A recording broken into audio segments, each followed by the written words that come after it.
Baik, assalamualaikum warahmatullahi wabarakatuh. Perkenalkan, nama saya Muhammad Hanif dengan NIM A1H12213. Baik, di sini saya akan menjelaskan tentang tugas ujian akhir semester yang berjudul Pembelajaran Abad 21. Baik, yang pertama adalah konsep belajar dari pembelajaran abad 21. Untuk mengembangkan pembelajaran abad 21, guru harus memulai satu langkah perubahan, yaitu merubah pada pembelajaran tradisional yang berpusat pada guru menjadi pola pembelajaran yang berpusat pada siswa. Pola pembelajaran yang tradisional bisa dipahami sebagai pola pembelajaran di mana guru banyak memberikan ceramah sedangkan siswa lebih banyak mencatat dan guru sudah sering mengenal pola pembelajaran CBSA atau cara belajar sesuatu. Namun, pendekatan yang dilakukan masih bersifat tradisional. Untuk mengerti pada pola pembelajaran yang berpusat pada siswa, maka kita bisa kembali pada slogan pendidikan kita yang tercantum dalam logo Kementerian Pendidikan dan Kebudayaan dan merupakan pesan dari Bapak Pendidikan Bangsa Ki Hajar Dewantara, yaitu Tuturi Handayani. Guru berperan sebagai pendorong dan fasilitator agar siswa bisa sukses dalam kehidupan. Satu hal lain yang penting yaitu guru akan menjadi contoh pembelajar.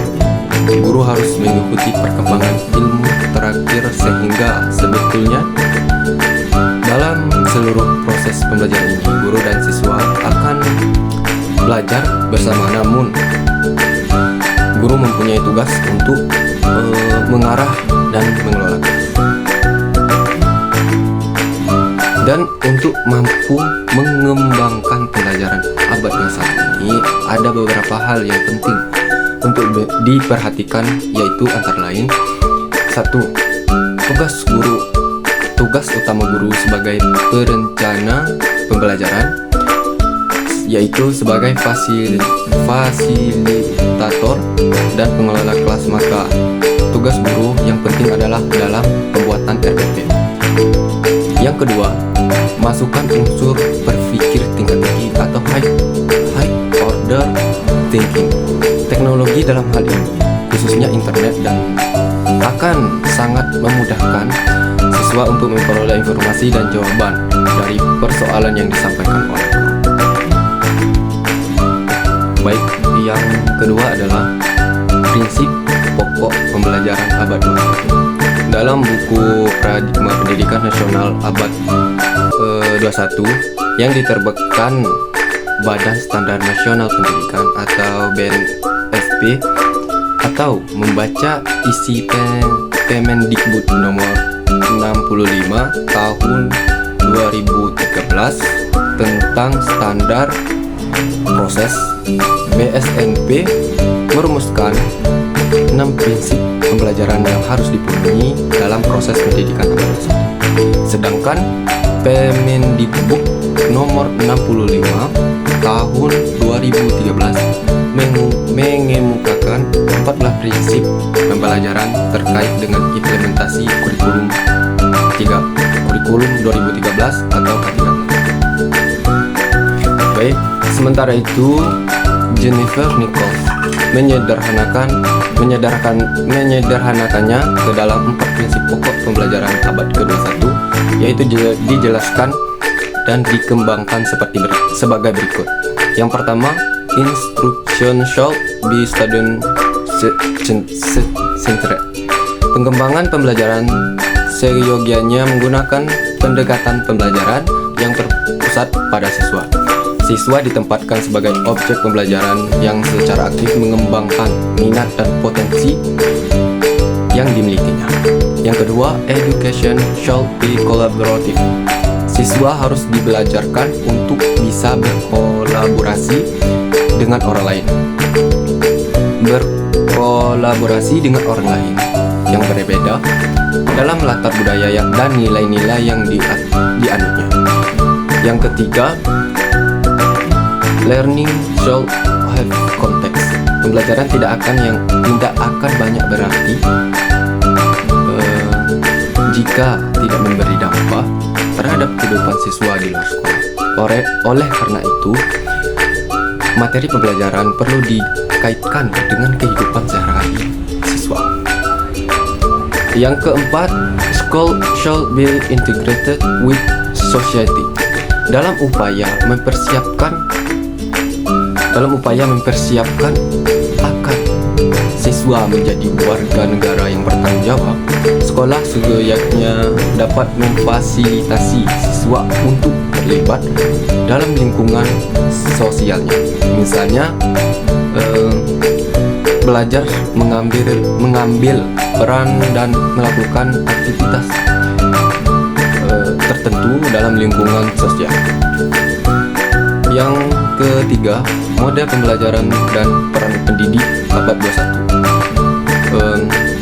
Model pembelajaran, ada beberapa model pembelajaran yang layak diaplikasikan dalam pembelajaran abad 21. Namun yang paling populer dan banyak diimplementasikan adalah model pembelajaran PJBL atau Project Based Learning dan Inquiry Based Learning. Yang pertama, PJBL atau pembelajaran berbasis proyek merupakan model yang menggunakan masalah sebagai langkah awal dalam mengumpulkan dan mengintegrasikan pengetahuan baru berdasarkan pengalamannya dalam beraktivitas secara nyata.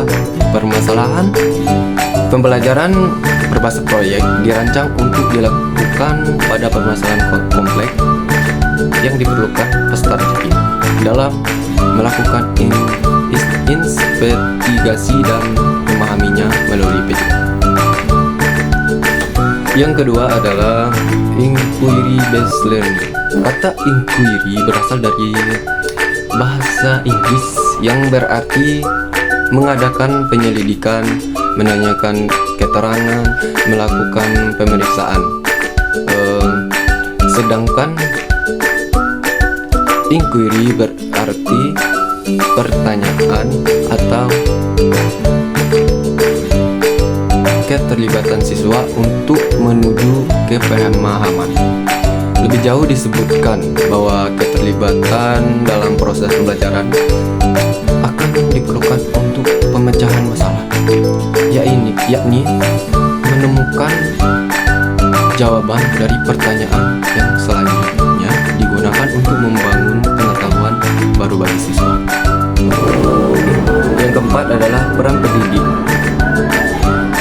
Keberadaan pendidik bahkan tak tergantikan oleh siapapun atau sarana prasarana multimedia dan teknologi hanyalah media atau alat yang hanya digunakan sebagai rekan dalam proses pembelajaran.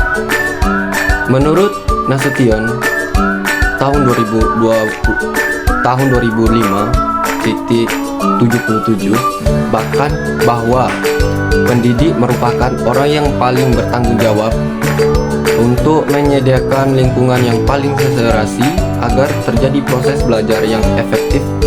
Dengan demikian, apabila pendidik melaksanakan fungsi dan tugasnya dengan baik, atau output yang dihasilkan akan baik. Sebaliknya, apabila pendidik tidak menjalankan tugas dan fungsinya dengan baik, maka output yang dihasilkan tidak akan berkualitas.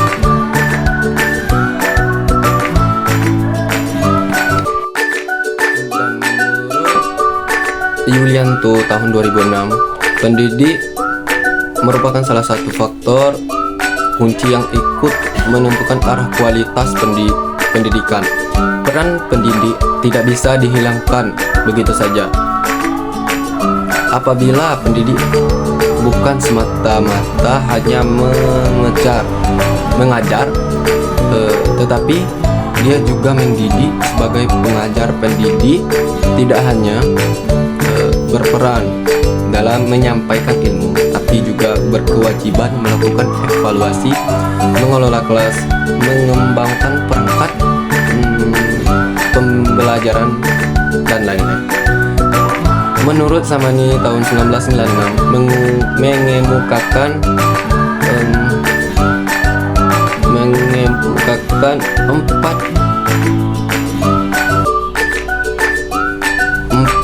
persyaratan agar seorang pendidik dapat profesional masing-masing adalah: yang pertama, kemampuan pendidik mengelola atau menyiasati kurikulum.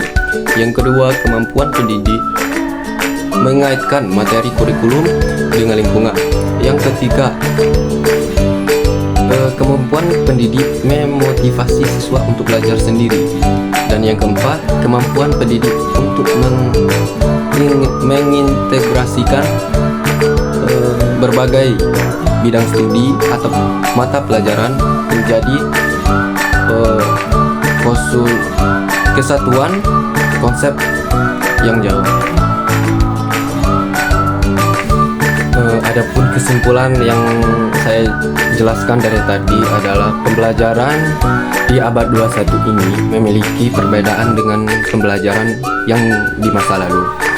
Untuk mengembangkan pembelajaran abad 21, guru harus memulai satu langkah. Perubahannya itu mengubah pola pembelajaran tradisional yang berpusat pada guru menjadi pola pembelajaran yang berpusat pada siswa. Pendidik berperan sangat penting karena sebaik apapun kurikulum dan sistem pendidikan yang ada, tanpa didukung mutu pendidikan yang memenuhi syarat, maka semuanya akan sia-sia. Pendidik dan tenaga kependidikan perlu memiliki kualitas atau kualifikasi yang dipersyaratkan. Kompetensi yang terstandar serta mampu mendukung dan menyelenggarakan pendidikan secara profesional. Mungkin itu saja yang dapat saya jelaskan tentang pembelajaran abad 21. Mungkin ada salah kata atau salah penyampaian, mohon dimaafkan. Dan saya mengucapkan minal aizin wal faizin, mohon maaf lahir dan batin. Selamat merayakan Hari Raya Idul Adha bagi yang menunaikan. Terima kasih. Wassalamualaikum warahmatullahi wabarakatuh.